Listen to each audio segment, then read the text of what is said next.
If you are preparing for the FTCE Computer Science K-12 005 exam, knowledge of data types and structures, this video is going to make studying so much easier. Hi, I'm Selena, a teacher with 21 years of classroom experience and a study prep expert with Study.com. In this lesson, we will break down the essential concepts you need to master, like variables, data types, arrays, stacks, queues, linked lists, and how programs store and organize information. Stick around until the end to learn more about what will be covered on the exam and for test-taking strategies to help boost your score on exam day. Let's dive in. Which data type would be most suitable for storing the result of a user's response to a yes or no question in a computer program? A, integer, B, string, C, character, D, Boolean. Let's walk through the process of elimination. A is incorrect. Integers are numbers. A yes or no response isn't a number, so using an integer would be unnecessary and confusing. B is incorrect.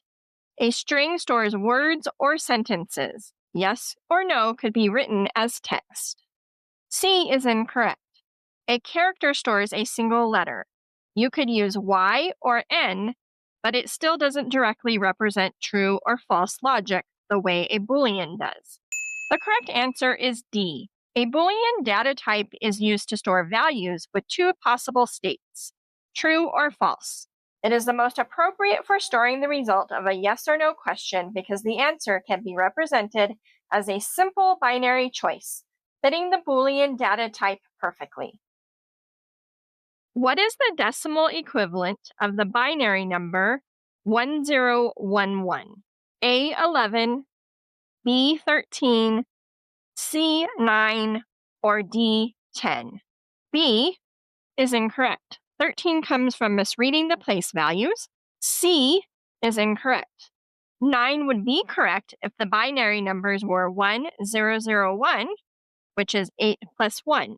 D is incorrect. D is close, but it leaves out the value of the ones place. The correct answer is A.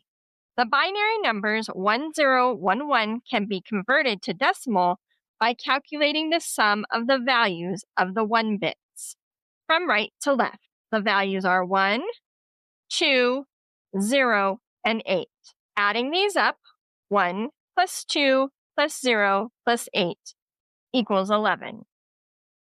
Which data structure would be most appropriate for implementing a browser's back button functionality, allowing users to visit the previously accessed web pages in the exact reverse order of visitation?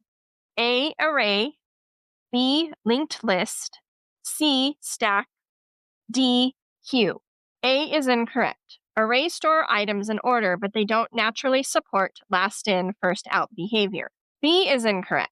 A linked list lets you move through items, but it doesn't enforce going backward in the exact reverse order you visited pages.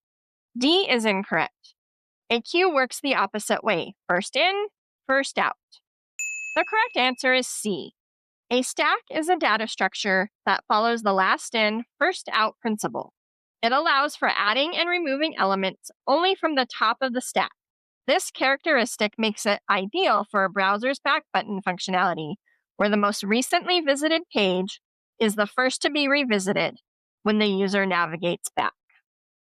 In object-oriented programming, which type of variable is directly associated with an object and stores its state across multiple method calls within the same instance? A, instance variable, B, class variable, C, local variable, or D, global variable? B is incorrect. A class variable belongs to the class itself, not the individual object. C is incorrect. Local variables only exist inside a single method. Once the method finishes, the variable disappears. D is incorrect. Global variables are accessible everywhere in the program, not tied to a specific object. The correct answer is A. Instance variable is a data member of a class that is allocated for each individual object of the class. It represents the state of an object, and each object has its own copy of the instance variable. These variables maintain their value throughout the life of the object and can be accessed by all methods of the class, allowing them to manipulate the object's state across multiple method calls. Now that you've worked through a few sample questions, let's take a closer look at what this part of the FTCE Computer Science K-12 005 exam is really measuring. This part of the exam evaluates your understanding of how different data types and structures like integers, strings, booleans, arrays, stacks, and queues, and linked lists store, organize, and manage information within a program. In the practice questions, you applied these ideas to scenarios involving memory use, program behavior, and how data moves through a system. For more practice, check out our FTCE Computer Science K-12 005 playlist. And for even more detailed practice, strategies, and customizable study materials, head over to study.com and check out our FTCE Computer Science K-12 test prep course. Those who use study.com boast a 92% pass rate.